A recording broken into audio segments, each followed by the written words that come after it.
हरे कृष्णा। श्रीमद् भागवतम की कक्षा में आप सभी श्रोताओं का हार्दिक स्वागत है। मैं अमूल्य कृष्णदास आप सभी के हृदयस्थ प्रभु को कोटि कोटि प्रणाम करता हूँ। श्री श्री गुरु गौरांगा श्री राधा कुंज विहारी लाल की जय। आज हम श्रीमद् भागवतम के पहले स्कंद के पहले अध्याय के तीसरे श्लोक को कंठस्थ करने का प्रयास करेंगे। श्लोक कंठस्थ करने में मेरी सहायता कर रहे हैं अनिल कुमार मुर्मू। तो श्रीमद् भागवतम का पहले स्कंद के पहले अध्याय का तीसरा श्लोक उच्चारण हेतु आप स्क्रीन पर देखिए और उसी को पढ़िए। हमारे साथ साथ दोहराइए।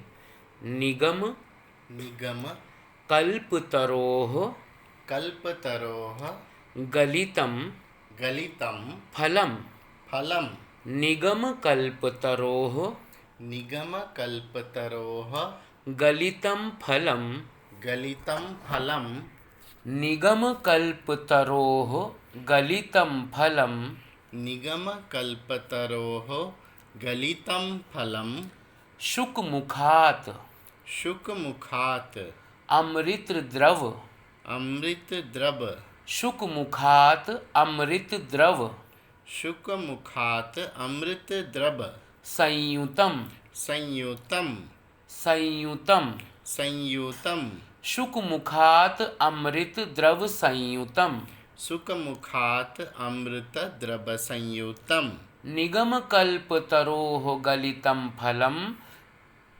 निगमकल्पतरोः गलितं फलं शुकमुखात् अमृतद्रव संयुतं।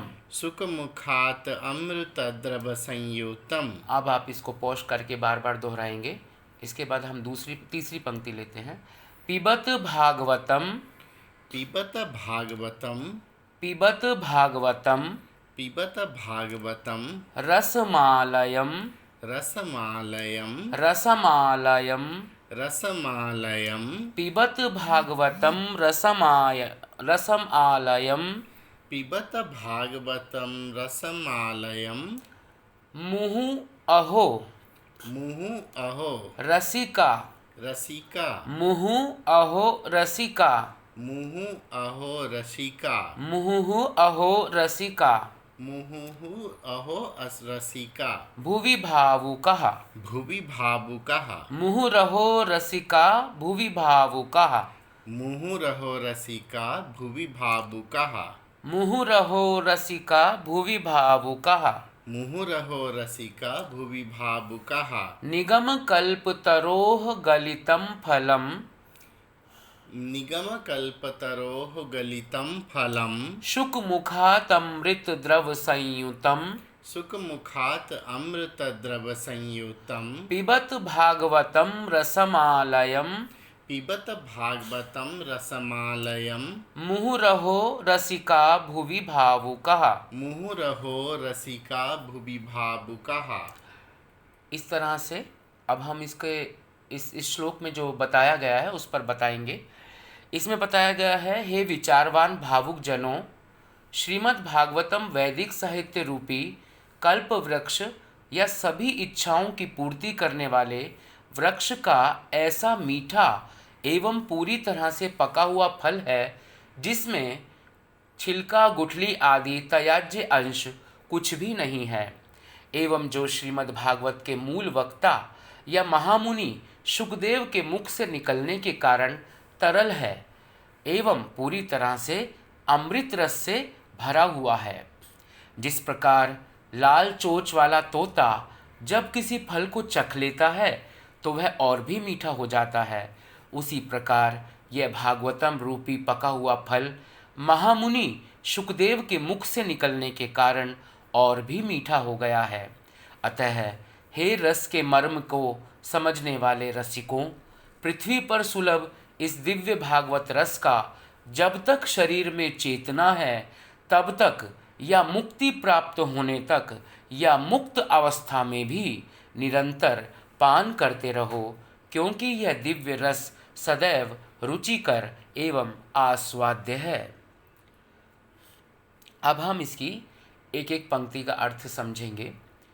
निगम कल्प तरोह गलितम फलम शुक मुखात अमृत द्रव संयुतम। निगम यानी वैदिक साहित्य, निगम आगम वैदिक साहित्य को कहते हैं। कल्प तरोह इच्छा पूर्ति करने वाला पेड़, गलितम फलम पूरी तरह से पका हुआ फल, अधकच्चा नहीं पूरी तरह से पका हुआ फल, शुक मुखात अमृत द्रव संयुतम। शुक मुखात यानी सुखदेव गोस्वामी के मुख से निकला अमृत द्रव संयुतम, परिपूर्ण तरल अमृत।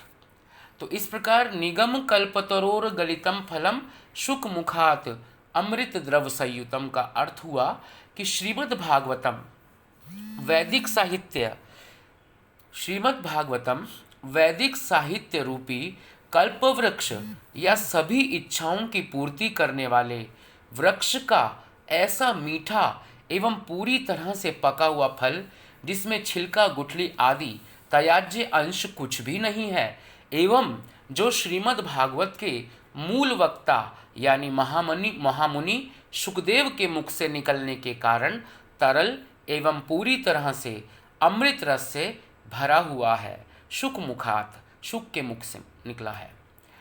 उसके बाद की पंक्तियाँ आती हैं, अंतिम दो पंक्तियाँ।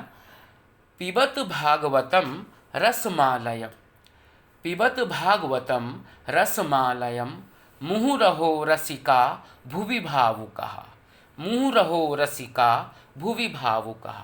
पिबत, पिबत मतलब पान करो, भागवतम साक्षात भगवत स्वरूप श्रीमद् भागवतम का, रसम ऐसा रस जो आस्वाद्य एवं रुचिकर है, यानी जिसमें छिलका गुठली आदि त्याज्य अंश कुछ भी नहीं है, जो पूरा रस से भरा है।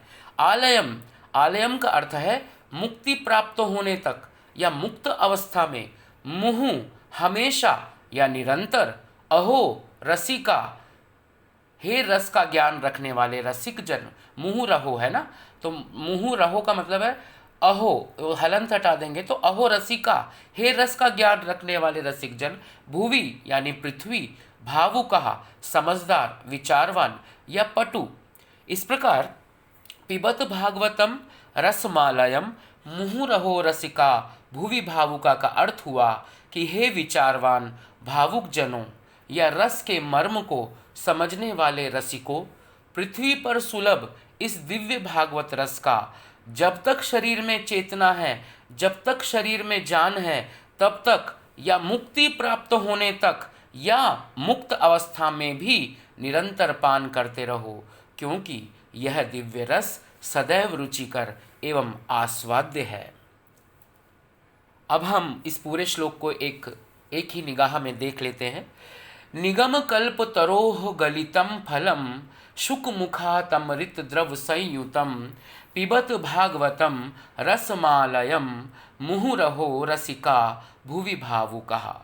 तो पूरे श्लोक का अर्थ हुआ, श्रीमद् भागवतम वैदिक साहित्य रूपी कल्प वृक्ष या सभी इच्छाओं की पूर्ति करने वाले वृक्ष का ऐसा मीठा एवं पूरी तरह से पका हुआ फल है जिसमें छिलका गुठली आदि त्याज्य अंश कुछ भी नहीं है, एवं जो श्रीमद् भागवत के मूल वक्ता या महामुनि शुकदेव से के मुख से निकलने के कारण तरल है एवं पूरी तरह से अमृत रस से भरा हुआ है।